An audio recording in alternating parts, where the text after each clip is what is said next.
everyone. I'm Swanandi Prakash Korar. Me 9th मध्ये brilliant academy join केलं, पण माझं कॉम्पिटेटिव्ह एक्झामचं प्रिपरेशन हे फर्स्ट स्टँडर्डपासूनच सुरू झालं होतं. मी फर्स्टपासूनच मंथन, प्रज्ञा शोध, 5वी 8वी स्कॉलरशिप आणि BDS यासारख्या एक्झाममध्ये क्वालिफाय झाले होते.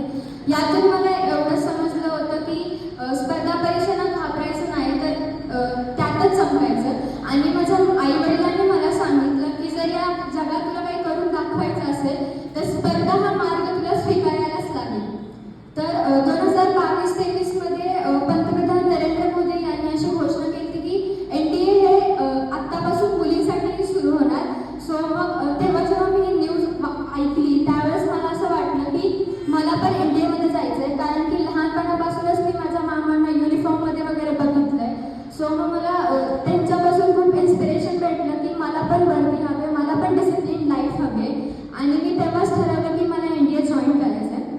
त्यानंतर 2023 मध्ये गव्हर्नमेंट ऑफ महाराष्ट्राने नाशिक येथे GSPI girls services preparatory institute सुरू केलं, जे की स्पेशली मुलींसाठी NDAकडे घेऊन जाणारे एक बेस्ट वे आहे.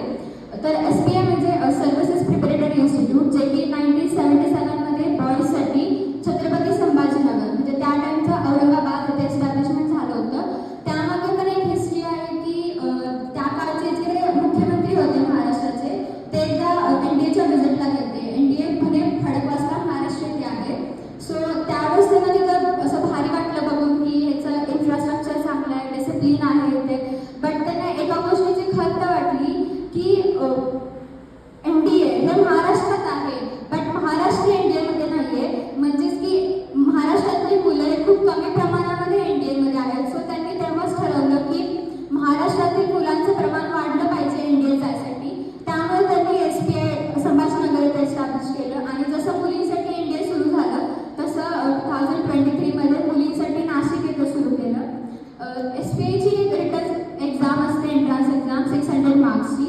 300 मार्क्स मॅथ, ज्याच्यामध्ये की मॅथ्स असतं पूर्ण, आणि 300 मार्क्स गॅट, त्याच्यामध्ये science, social science, defence studies, current affairs आणि इंग्लिश असतं.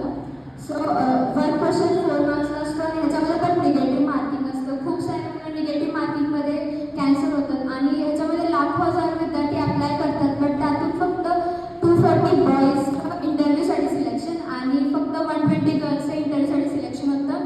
आणि मी खूप थँकफुल आहे ब्रिलियंट अकॅडमीचं की ज्यांच्यामुळे माझं इंटरव्ह्यूमध्ये सिलेक्शन झालं आणि मी इंटरव्ह्यूसाठी क्वालिफाय झाले. आणि अजून एक छान गोष्ट आहे की कालच रिझल्ट आला इंटरव्ह्यूचा. सो त्याच्यामध्ये आहे माझं नाव आणि होईल फरक पडत सगळं.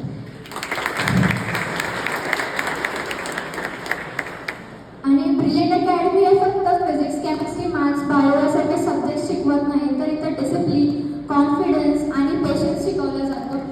इथं खूप सारे अदर ॲक्टिव्हिटीज असतात की ज्यामध्ये आपला कॉन्फिडन्स बिल्डअप होतो. मुलांना नेव्हर गिव्ह अप क्वालिटी म्हणजे रेझिलियन्स शिकवलं जातं.